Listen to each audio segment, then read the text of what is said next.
হঠাৎ মিষ্টি খেতে ইচ্ছে করলে অল্প পরিমাণ সুজি দিয়ে এই রকম ঝরঝরে সুজির মিষ্টি পোলাও কিন্তু বানিয়ে নিতে পারেন। এটা খেতে ফাটাফাটি লাগে। তো এই রেসিপির জন্য কড়াইয়ে অল্প ঘি দিয়ে কয়েকটা কাজু দিয়ে দিলাম। কাজুগুলোকে হালকা করে ভেজেই দিয়ে দিলাম কিশমিশ।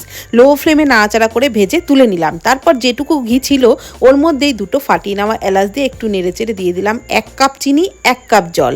5 মিনিট মতো ফুটিয়ে গ্যাসের ফ্লেম বন্ধ করে শিরাটাকে ঢেকে রাখলাম। এদিকে আরেকটি ফ্রাইং প্যানের মধ্যে 1 কাপ সুজি, 2 কাপ দুধ দিয়ে নাড়াচাড়া করে একটা সুজির মণ্ড তৈরি করে নিচ্ছি।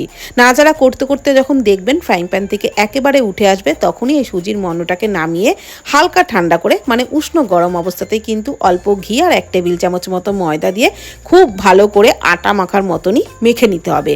তারপর ওর থেকে কয়েকটা লেচি কেটে কড়াইয়ে সাদা তেল গরম করে একটা ছোট গ্রেটারের মধ্যে এক একটা লেচি নিয়ে এইভাবে ওপর থেকে নিচের দিকে টানতে হবে। তাহলেই কিন্তু এই পোলাওগুলো সুন্দর লম্বা লম্বা পড়বে। আর তারপর একটু নাড়াচাড়া করে সাদা অবস্থাতেই পোলাওগুলোকে তুলে একটা টিস্যু পেপারের উপরে রেখে দিতে হবে। তাহলে এক্সট্রা তেলটা একদম ঝরে যাবে। আর ওদিকে যে শিরাটা বানিয়ে রেখেছিলাম, শিরাটাকে একদম ঠান্ডা করে নিয়ে ওই পোলাও আর ভেজে রাখা কাজু কিশমিশগুলোকে দিয়ে প্রায় 15 মিনিট মতো রেখে দিতে হবে। 15 মিনিট পর একটা বড় ছাঁকনির মধ্যে শিরাটা ঝরিয়ে নিলেই একদম ঝরঝরে সুজির পোলাও কিন্তু রেডি হয়ে যাবে। বানিয়ে দেখবেন, খেতে দারুণ লাগবে।